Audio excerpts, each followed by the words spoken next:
Hi folks, and welcome to Men of the Infinite's obligatory free will video. Do we have free will about making free will videos, or is the fact that we do so the final proof that free will does not exist? I think you could be forgiven for making that argument. Of course, this is actually a very important issue because it speaks to the question of how the mind functions and how our perceptions of reality and self arise and intermingle.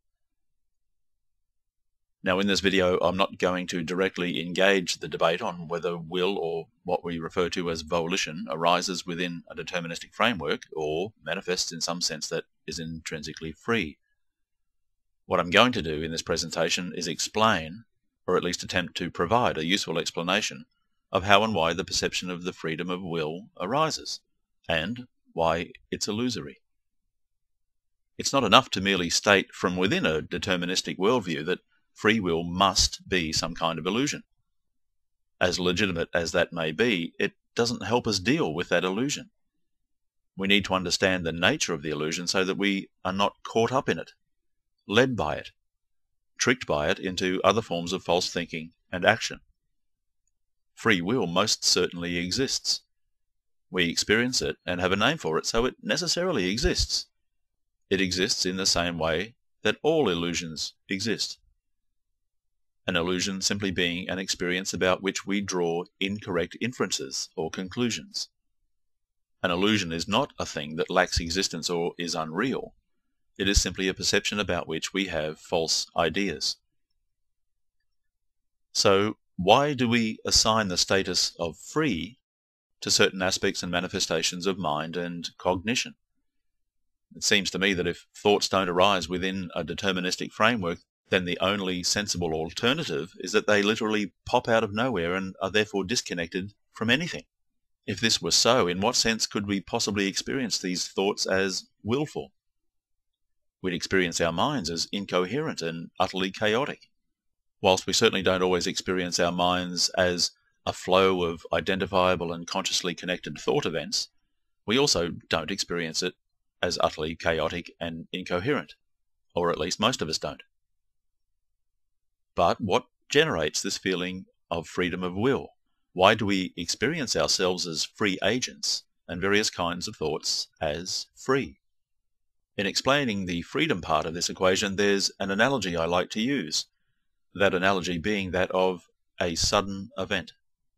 Things that happen, as we say, suddenly. Now, we all know what that means, so I won't elaborate there except to say that the reason we experience certain events as sudden is because of the limits of our conscious awareness. That is to say, we lack information. If we could be privy to the various processes that led to any event we experience as sudden, we simply wouldn't experience it that way. Indeed, if we always had such awareness, we would never experience a sudden event and would likely have no concept of such a thing. And it's essentially the same with free will. If we could be privy to the various events and processes that led to any given thought, any choice, decision, or type of thought that we commonly associate with volition and free agency, we simply would not and could not have any notion of the freedom of will. The reason we do is, as with the sudden event experience, due to the limitations of awareness. We experience certain categories and types of thought events as disconnected from the cognitive and environmental continuum. We experience certain forms of thought as distinct. This snapshot-like dynamic leads us to characterize such thoughts as free, because we don't directly perceive or feel their determining elements. So then, what about the willful part of the equation? Why do we perceive ourselves as willful agents and identify with certain forms and categories of thought? Now, the reasons for that are slightly complex and involve the way the ego works and the essential nature of discriminative consciousness. But I think it's possible to get a general overview without it getting too detailed. I'm sure most of us have been aware at various times of choices and decisions we've made wherein we remember and are consciously aware of the actual choice or decision, but don't necessarily commit to memory or are aware of the process that led us there. We make these sorts of decisions every day. But why do we identify with the actual choice or decision and not any of the processes that led to them? It's simply because certain types of thought are more distinct than others, more defined, more concrete. They loom larger and have more significance for the conscious mind. Think for a second about the music I used at the start of this video. There's an oboe playing continuously in the background, but if you're not an oboe player, you probably heard it, but it's not what you necessarily remember or focused on, which was no doubt the choral chanting and occasional drum beats. We pluck out elements of a continuum because they're more distinct and have more definition and form. This is natural for the mind to do, and it does so in many contexts. If you watch the light on the screen, you'll see that there's a continuous movement of light, but there are also moments within that continuous movement that have greater impact. The mind grants significance to that which has more clarity of form, or that which reflects basic aspects of its nature. Mind, for example, is dualistic, so dualistic concepts have great significance for us. We're almost obsessed with them and can barely function without them. We also attach significance to names and labels because of their distinct and well-defined form. The significance we grant to thoughts such as choices and decisions is because the mind is geared for purpose and design. This is known in academic circles as teleology. These types of thoughts reflect the nature of our minds and therefore have greater significance in our conscious awareness than the nebulous and quasi-formed processes that produce them. The other important dynamic here is that of ego identification and attachment.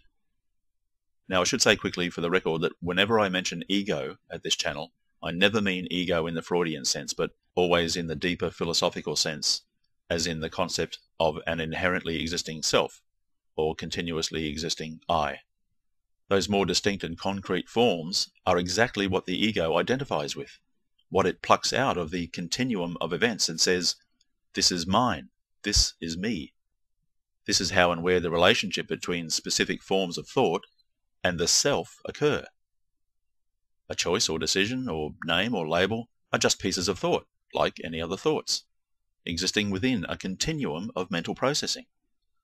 But because of their more distinct and mind-reflecting nature, the ego more readily identifies with them and makes use of them to build its own identity and sense of concretion. Thus we identify, or the ego identifies, as a willful agent, from whence these specific forms of thought supposedly arise. Remember that the ego doesn't care what is true, it merely attaches itself to and identifies with that which grants it a greater sense of reality. So when we tie those two elements back together, the seeming freedom or non-deterministic nature of thought due to the lack of information and awareness, and the identification process of ego, we can see how the illusion of free will and volition and so-called free agency arises. We can begin to see the nature of the illusion. Think of that disco light earlier as being self-conscious and identifying with its brighter strobing moments and calling such moments its own. We can see that they are part of a continuous causal process.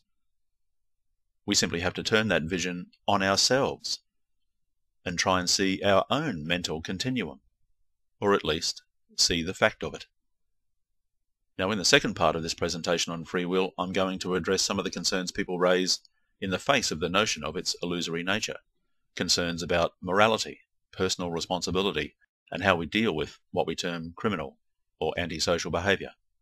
I hope you can join us for that. Until then, bye for now. And remember, truth is valuable.